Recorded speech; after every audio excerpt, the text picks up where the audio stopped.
Hope you're all still awake. Late Night Mega here, and now we're on to the ultimate Great Moth. After his win against Seto Kaiba, Yugi was puzzled to receive a package from Maximilian Pegasus, the creator of Duel Monsters. Inside the box was a videotape.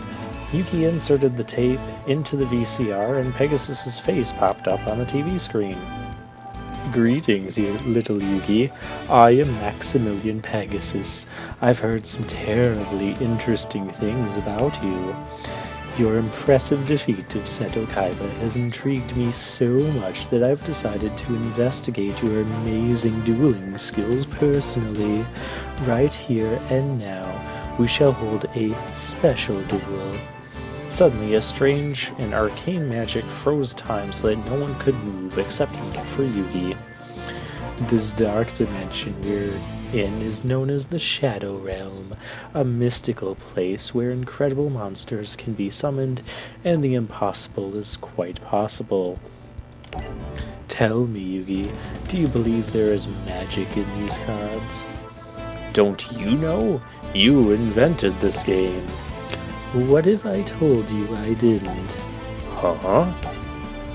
In ancient times, the Egyptians called this the Shadow Game. Powerful pharaohs would hold mystical duels in another dimension, just as we're doing now. But instead of cards, they battled with real monsters and real magic. The magical forces were so powerful that the Egyptians lost control of them and nearly destroyed the entire world. It's a good story, but these monsters can't be real. These monsters are very real, and also quite dangerous. Yugi boy, you really are quite entertaining. The way you scowl and sneer, so defiant and yet helpless, and so completely ignorant of the power of your Millennium Puzzle. Yugi looked down at the Millennium Puzzle that he wore around his neck. The power of my puzzle? 5,000 years ago, a powerful pharaoh locked the magic of the Shadow Games away in 7 mystical Millennium items. 7 items? You're saying that my puzzle's one of them? Yes, and there are mystical energies locked within it. Magic that could change your life forever if you only knew how to unleash it. As the two dueled, it seemed that Pegasus knew every move Yugi was going to make before he did because he's a cheater. Despite this disadvantage, Yugi mustered all his skills and nearly won, but Yugi ran out of time while the time limit passed.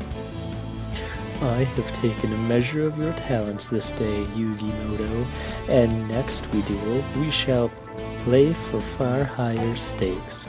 I'm done with your games. Tisk, tisk, tisk. You presume I'm giving you a choice in the matter, but I'm not, for I also possess one of the 7 Millennium items, the all-powerful Millennium Eye. A Millennium Eye? That's right, Yugi boy. I'll show you the true extent of its magic. I have found that, given the proper incentive, anyone can be made to play my game. The power of the Millennium Eye lashed out and stole Grandpa's soul. Yugi could only watch in horror. Yugi, Grandpa. We will duel again, Yugi boy. How else will you ever reclaim your grandfather's soul? Yugi had no choice but to compete in Pegasus's Duelist Kingdom tournament so that he could get his grandfather's soul back. This story is going on a while. I apologize for that. At Duelist Kingdom, each duelist was given 2 star chips, which they could wager against other duelists on the island. Whoever earned 10 star chips gained entry into the tournament finals, where they would compete for the $3 million grand prize and the chance to duel Pegasus himself. For his first duel, Yugi faced off against the conniving Weevil Underwood, a duelist with whom he had a bit of history. While riding the boat to the Duelist Kingdom, Weevil took Yugi's precious Exodia cards and threw them into the ocean. So when we use the story deck, we no longer have Exodia. Very awesome touches. So when Yugi spied Weevil on the island, he chased after him into the woods. "Welcome," said the spider to the fly. "You flew right into my trap." "It's time you answered for destroying my Exodia cards, Weevil."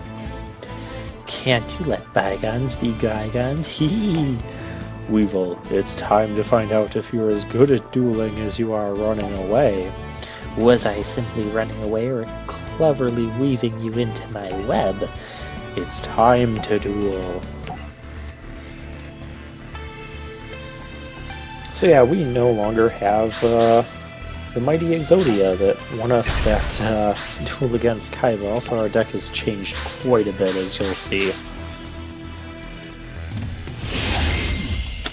But still maintaining, you know, all of the cards that Yugi was using, or most of them that Yugi was using. We have Polymerization now. We also have this card, Wasteland. Now, field spells work a bit differently than what I'm used to. The field spell will affect, well, my side, but if my opponent plays a field spell, well, they'll have both field spells on at the same time instead of one field spell canceling out another.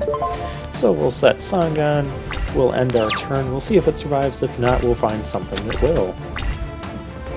And meanwhile, yep, so he's gonna play the forest, so he has the forest. He also has a Howling Insect and a Laser Cannon Armor.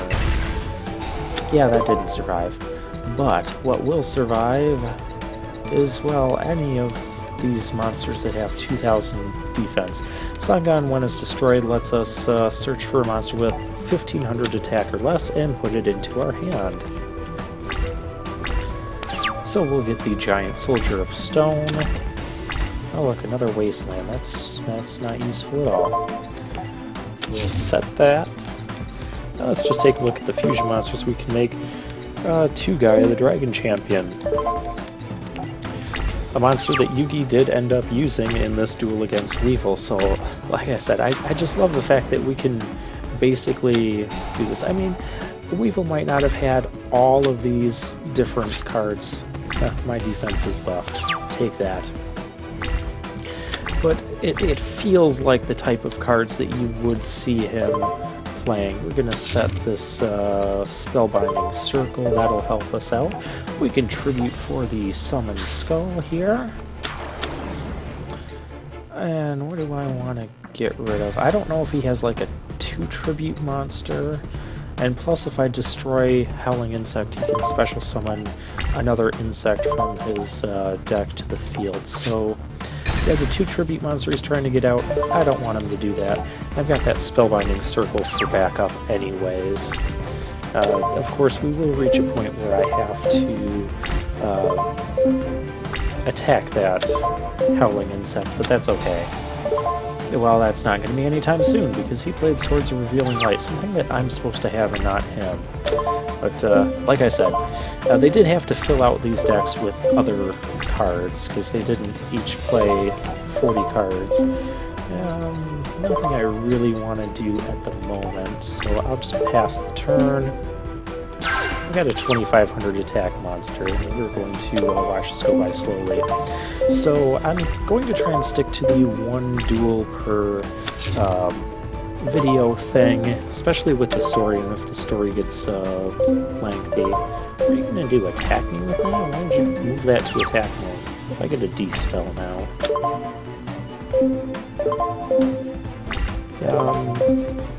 Burning Land. Destroys all field spells, and during each player's standby phase, the turn player takes 500 damage. I'm currently ahead on life, but I don't think I want to use that just yet.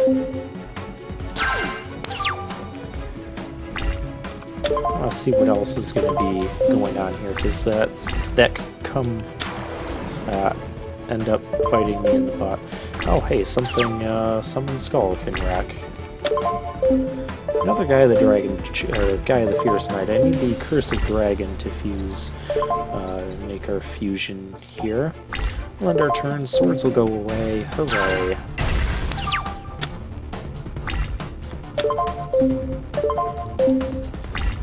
So yeah, some of these videos might be going over the usual 15 to 20 minutes that I like to set per part. I mean, if a duel goes really super long, I might split it into 2 parts. I don't know where I'd end up cutting because I'm not really looking at an active timer as I'm doing this. Part of the Unicorn, I hate that card. I can attack this turn.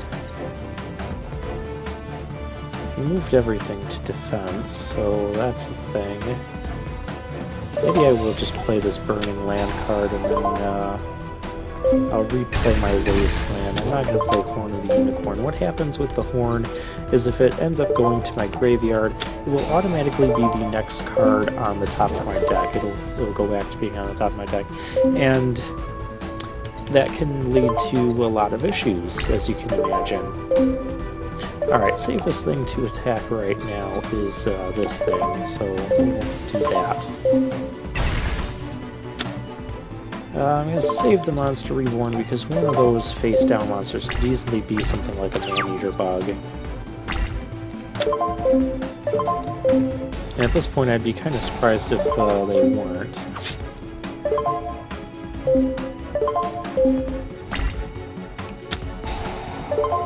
And, well, he had another forest, so we're back to having our field spells fully. And I got something that's a 5-star. Gosh, I clearly have been playing way too much Magic. So yeah, I watched a couple videos on other channels about this game, so I've seen like the first few duels in the story mode, but I don't know how they're gonna pan out beyond. What? You got that thing? I know you get that thing. That's kind of gross. Well, it dies to Summon Skull next turn, so I guess that happens. And if Summon Skull dies, well, I have Monster Reborn. Nothing. Oh, good. Another monster. That is exactly what I wanted. So what we're going to do, we're going to summon this Feral Imp. Now it might end up dying, but then Summon Skull can just attack whatever attacked it, and I'll carry on from there. I like to proceed with caution. Another Howling Insect. That's awful.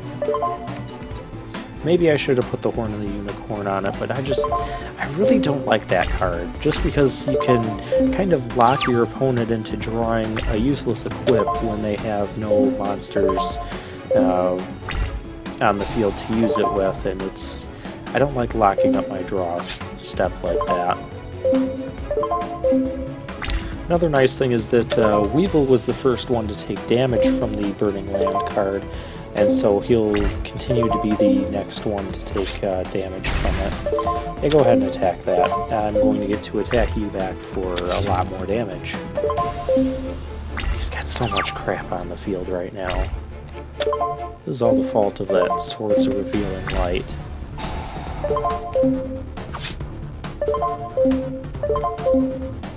And it keeps wanting me to activate that Spellbinding Circle that I don't want to activate.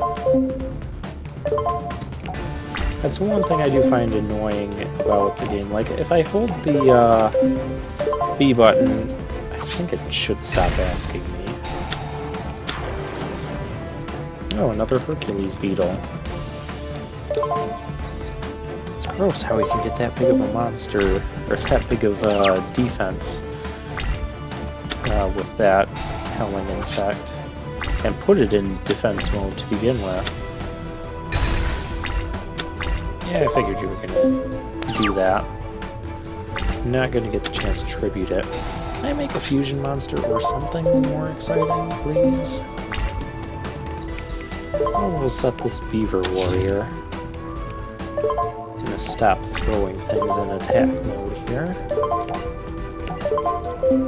This duel could get so much more exciting if I could get the other piece to that Gaia the Dragon Champion. Then we can make a fusion monster.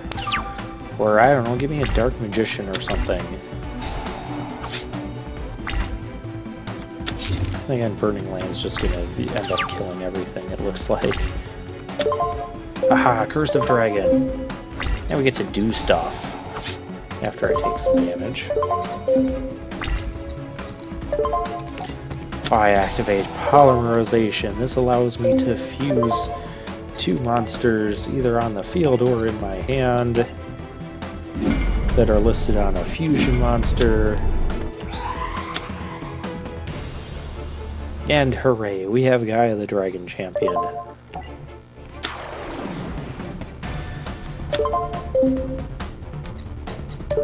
Yay, we got to do something exciting. Now we have all these... Seriously, I think Weevil's going to end up dying to the damage from burning land before we fight our way through all of these monsters here. They're just some normal insect cards. I'm pretty sure he also has the Petite Moth Cocoon of Evolution thing, although that's really hard to pull off, and I'm not going to sit here and let him summon the Great Moth or Perfectly Ultimate Great Moth. I don't think he'd have that version. Because, yeah, that's not something I really want to try and deal with. Ooh, Mirror Force. No, I don't want to chain Spellbinding Circle to my own, and stick it on my own monster, because that would just be silly and unproductive. I could bring this Beaver Warrior. Well, why don't I go ahead and trade the Beaver Warrior for something that can probably kill his defense monsters. I'm gonna try and get the kill with the Dragon Champion.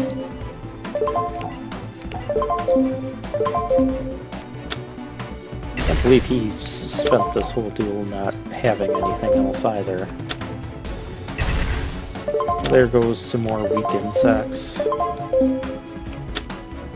Oh, there's a Cocoon of Evolution, but you need to use it as an equip to the Petite Moth, and it's kind of really hard to do that and get the Petite Moth face up in defense mode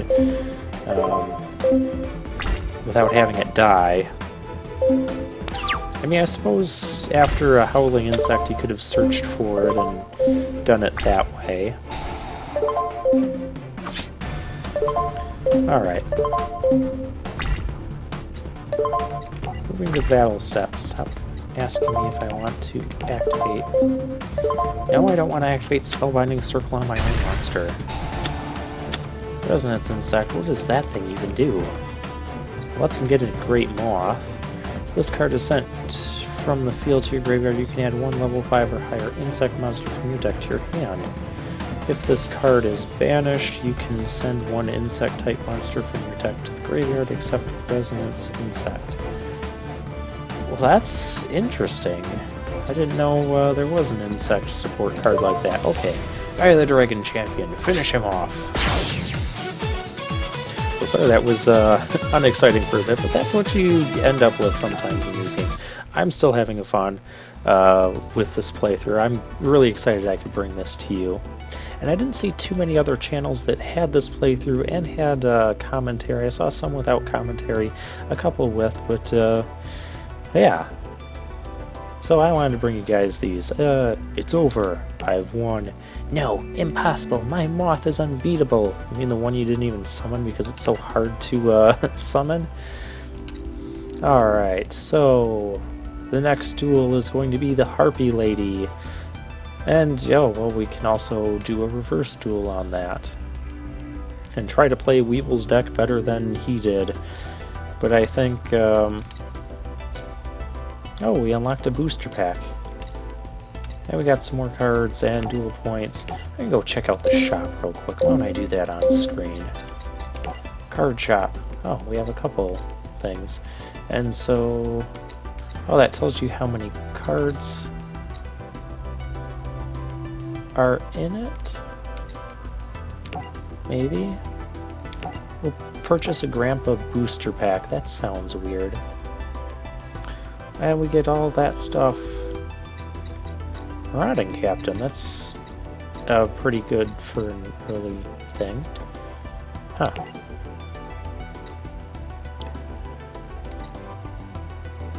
So maybe the... Oh, I get... Oh, that's really neat. So the first one must be how many different unique cards are in the pack. And the second one is how many cards you would need to get 3 copies of each card that's in here. Oh, Foolish Burial. That's a nice little setup card. Thunderclap Skywolf, I've never heard of this. That's interesting. And Lone Wolf, huh. Like I said, they've made so many new cards since the last time I've played, I just can't keep up with them, so I'm probably just going to do the story mode. I don't know how much further I'm going to end up doing. I do like this system though for buying cards, as opposed to the really slow grind of Millennium Duels. I'm gonna have to complain about that at some point. So yeah, this is much nicer. Especially we're getting so many duel points from our games that yeah, it's nice how many cards we can get here at once. And these packs are only costing us 200, but we're getting, I don't know, a couple thousand or at least over $1,000 of duel points per duel. So that's very nice. Very nice indeed. Boneheimer. I remember always making fun of this card. I remember one of my friends had this in his deck for like the longest time. Couldn't figure out why, because there's a million better things to run, even way back in the day of Pharaoh's Servant era. Yeah, it was in one of the starter decks, I think, or yeah, they were called starter decks at the time, and so yeah, I wasn't the only one making fun of them every day at school for that. We used to play this game in school. We had a group of friends that would play before classes started. We'd get there kind of early, or our buses would get there kind of early, so that was one of our activities that we would do in the cafeteria, is play a bunch of Yu-Gi-Oh! So, but more stories on that next time. This part is getting long, so I'm going to stop here.